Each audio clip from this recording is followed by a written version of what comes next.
नमस्कार दोस्तों, मैं रोहन शर्मा स्वागत करता हूं सभी का आपके अपने चैनल ज्योतिष एंड वास्तु में। कैसे हैं आप सभी?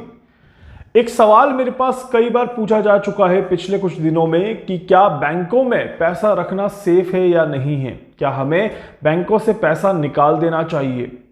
सबसे पहले तो ये एक बहुत बड़ा सवाल है, क्योंकि बैंक कोलैप्स कर जाएंगे, बैंकिंग सिस्टम खत्म हो जाएगा या बैंकों का आने वाला फ्यूचर बहुत ज़्यादा खराब है। इन्हीं केसेस में हम बैंक से पैसा निकाल सकते हैं। इट मीन्स कि आने वाले समय में क्या कोई बहुत बड़ा इकोनॉमिकल क्राइसिस होने वाला है जिससे कि हमारे पैसे खतरे में आ जाएं। क्या इस तरह की ग्रहों की कोई स्थिति बन रही है या नहीं बन रही है। वैदिक ज्योतिष के ग्रहों की इक्वेशंस के आधार पर मैं आप सभी को ये बताने की कोशिश करूंगा कि आने वाले समय में बैंकिंग सिस्टम या इकोनॉमिकल सिस्टम किस तरह से आगे बढ़ता हुआ नजर आएगा और क्या हमारा पैसा खतरे में है किसी भी तरह से। जो भी बातें मैं करूंगा ये पूरी तरह से वैदिक ज्योतिष के ऊपर आधारित रहेगी, इस बात का ध्यान रखिएगा। ग्लोबल इक्वेशंस या फाइनेंशियल इक्वेशंस या प्रैक्टिकल इक्वेशंस का इससे कोई लेना देना नहीं है। हम प्योर एस्ट्रोलॉजिकल इक्वेशंस पर बात करेंगे और एस्ट्रोलॉजी के जरिए ये जानने और समझने की कोशिश करेंगे कि आखिर बैंकिंग सिस्टम में किस तरह से आगे का समय दिखाई देता है। जब मैं बात कर रहा हूं ग्रहों की, तो यहां पर देखिए 3 प्रमुख ग्रह जो कि सबसे बड़ा रोल प्ले करते हैं किसी भी बैंकिंग सिस्टम को स्टेबल रखने में। सबसे पहला है आपका जुपिटर। जुपिटर आपके वेल्थ का कारक माना जाता है, जुपिटर आपके बैंकिंग सिस्टम का कारक माना जाता है, जुपिटर आपकी करेंसी रिजर्व रखने में या सेविंग्स को बढ़ाने में भी काफी ज्यादा इंपॉर्टेंट रोल प्ले करता है। इट मीन्स कि जुपिटर को यहां पर समझना बहुत ही ज्यादा जरूरी है। इसके बाद दूसरा आपका आता है शनि। शनि इकोनॉमिकल प्लेटफॉर्म पर अप एंड डाउन को इंडिकेट करता है, शनि बैलेंस करता है और शनि बैलेंस बिगाड़ने का भी काम करता है, इस बात का ध्यान रखिएगा। तो जुपिटर के बाद सेकंड इंपॉर्टेंट प्लैनेट जो यहां पर आता है वो आता है शनि। शनि के बाद यहां पर तीसरा प्रमुख ग्रह जो कि सबसे ज्यादा इंपॉर्टेंट माना जाता है किसी भी तरह के क्राइसिस को लेकर के जब हम बात करते हैं तो राहु का इन्वॉल्वमेंट होना बहुत ही ज्यादा जरूरी है।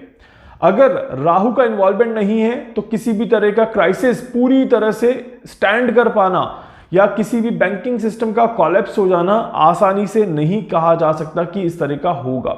मार्केट में किसी भी तरह का अप डाउन जरूर हो सकता है, परंतु राहु का अगर इन्वॉल्वमेंट बहुत ज्यादा गहरा है, बहुत ज्यादा खतरनाक है, तो डेफिनेटली आने वाले समय में कई सारी चीजें खराब हो सकती हैं।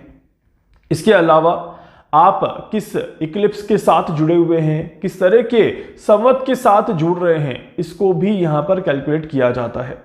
मैं जो भी आपको इक्वेशंस बता रहा हूं ये आने वाले 6 महीने को ध्यान में रख करके कैलकुलेट किया है मैंने कि आने वाले 6 महीनों में इस तरह की कोई घटनाक्रम देखने को मिल सकती है या नहीं। क्योंकि मेरे पास जो सवाल आ रहा था वो बेसिकली अप्रैल मई के महीने को लेकर के खासकर पूछा गया था कि क्या अप्रैल और मई के महीने में इस तरह की कोई संभावनाएं हैं कि हमारा पैसा बैंक में खतरे में आ जाए।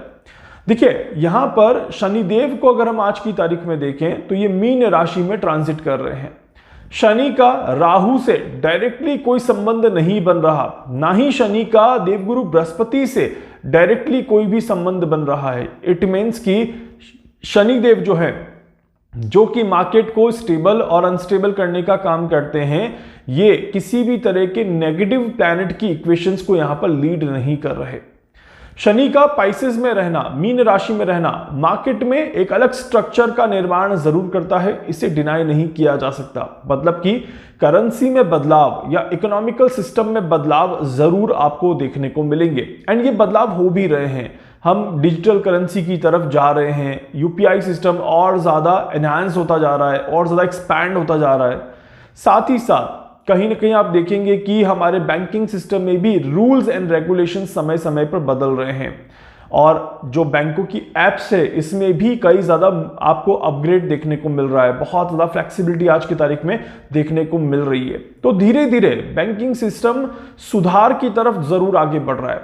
पिछले 1 साल में अगर आप देखेंगे जब से शनिदेव ने मीन राशि में प्रवेश किया है, इकोनॉमिकल सिस्टम में कई सारे बदलाव दिखाए हैं। इकोनॉमिकल सिस्टम में कई सारे बदलाव के साथ साथ सुधार की भी यहां पर हमें जो एक इक्वेशन है वो देखने को मिली है। एंड डिजिटल करेंसी पर ज्यादा जोर दिया गया है, ये भी हमने शनि के ट्रांजिट के साथ देखना शुरू किया। तो ये तो बिल्कुल क्लियर है कि शनिदेव यहां पर किसी तरह के नए सिस्टम की तैयारी को लेकर के आगे जरूर बढ़ रहे हैं। एक नए सिस्टम का आना, इसका यह मतलब नहीं है कि पुराना सिस्टम कोलैप्स कर जाए, बट यस धीरे धीरे पुराने सिस्टम को नए से रिप्लेस कर दिया जाए, यह बिल्कुल यहां पर कहा जा सकता है।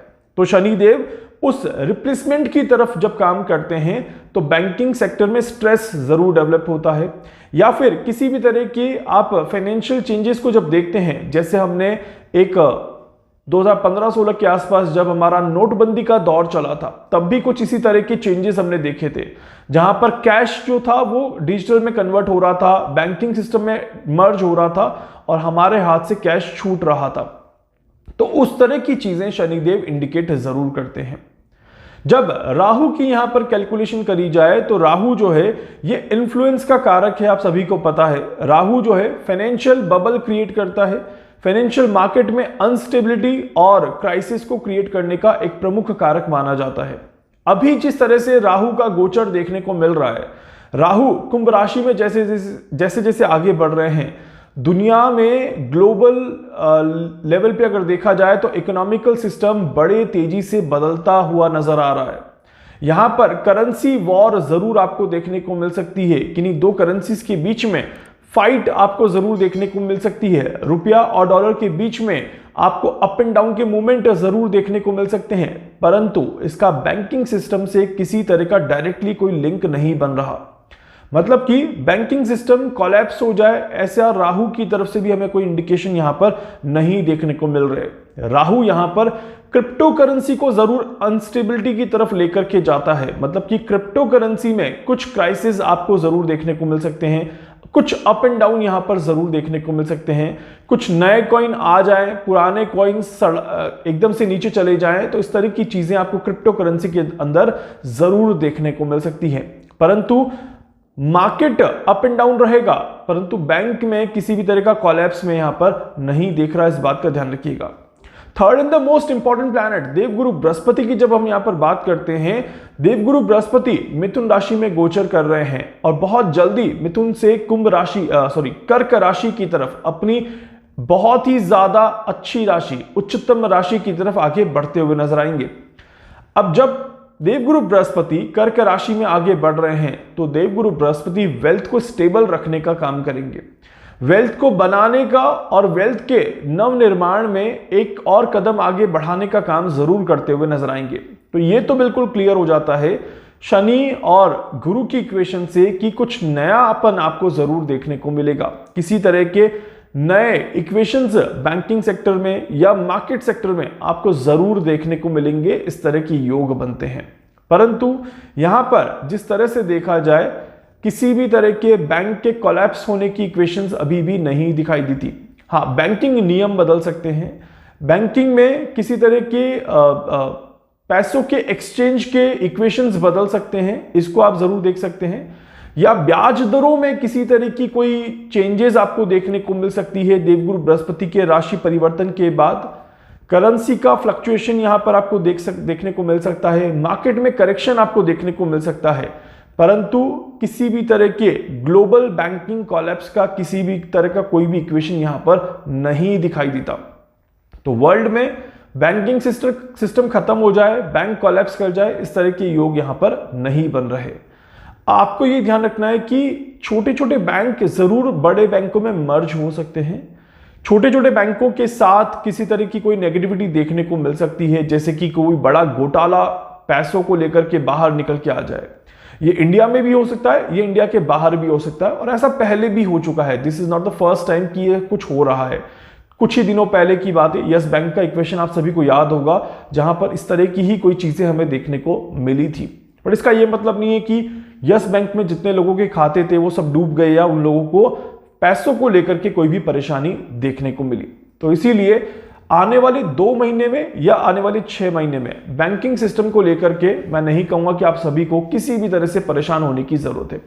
वैदिक ज्योतिष की इक्वेशन के हिसाब से कोई बड़ा ऐसा खतरनाक योग नहीं बन रहा, जो कि आपके बैंक्स को कोलैप्स कर दे, खत्म कर दे या आपके पैसों को पूरी तरह से नष्ट कर दे। तो इसीलिए जल्दबाजी में किसी भी निर्णय को ना लें, इस बात का ध्यान रखिएगा। कोई भी निर्णय ले तो सोचकर समझकर आगे बढ़े। आपका पैसा आपने बड़ी मेहनत से कमाया है, उस पैसे को जल्दबाजी में कहीं इधर उधर ना लगा दें और अपने आप को नुकसान की तरफ लेकर के ना चलें, इस बात का विशेष ध्यान रखिएगा। उम्मीद करता हूं कि आप सभी मेरी बात को समझे हैं और आप सभी इसी अकॉर्डिंग अपने जो जरूरी डिसीजंस हैं वो भी लेने का प्रयास जरूर करेंगे। इसके अलावा कोई डाउट है, कोई सवाल है, कुछ पूछना है, आप नीचे कमेंट बॉक्स में अपने सवालों को जरूर लिख सकते हैं। अपनी कुंडली का एनालिसिस करवाना चाहते हैं, अपने घर के वास्तु के बारे में कोई भी जानकारी चाहते हैं, आप मुझसे संपर्क कर सकते हैं। नीचे दिए गए फोन नंबर पर आप व्हाट्सएप पर मैसेज कर सकते हैं। वीडियो को लाइक कर दीजिएगा, चैनल को सब्सक्राइब कर दीजिएगा, बेल आइकन पे जरूर से क्लिक करिएगा। कुछ भी पूछना चाहते हैं आप आराम से निश्चिंत होकर के पूछ सकते हैं और जहां जहां इस वीडियो को शेयर कर सकते हैं प्लीज शेयर कर दीजिएगा, ताकि बाकी सभी के मन से भी ये जो एक नकारात्मकता बैठ गई है या एक भ्रम जो बैठ गया है वो दूर हो और वो अपने आप को थोड़ा सा बैलेंस जरूर करें। धन्यवाद।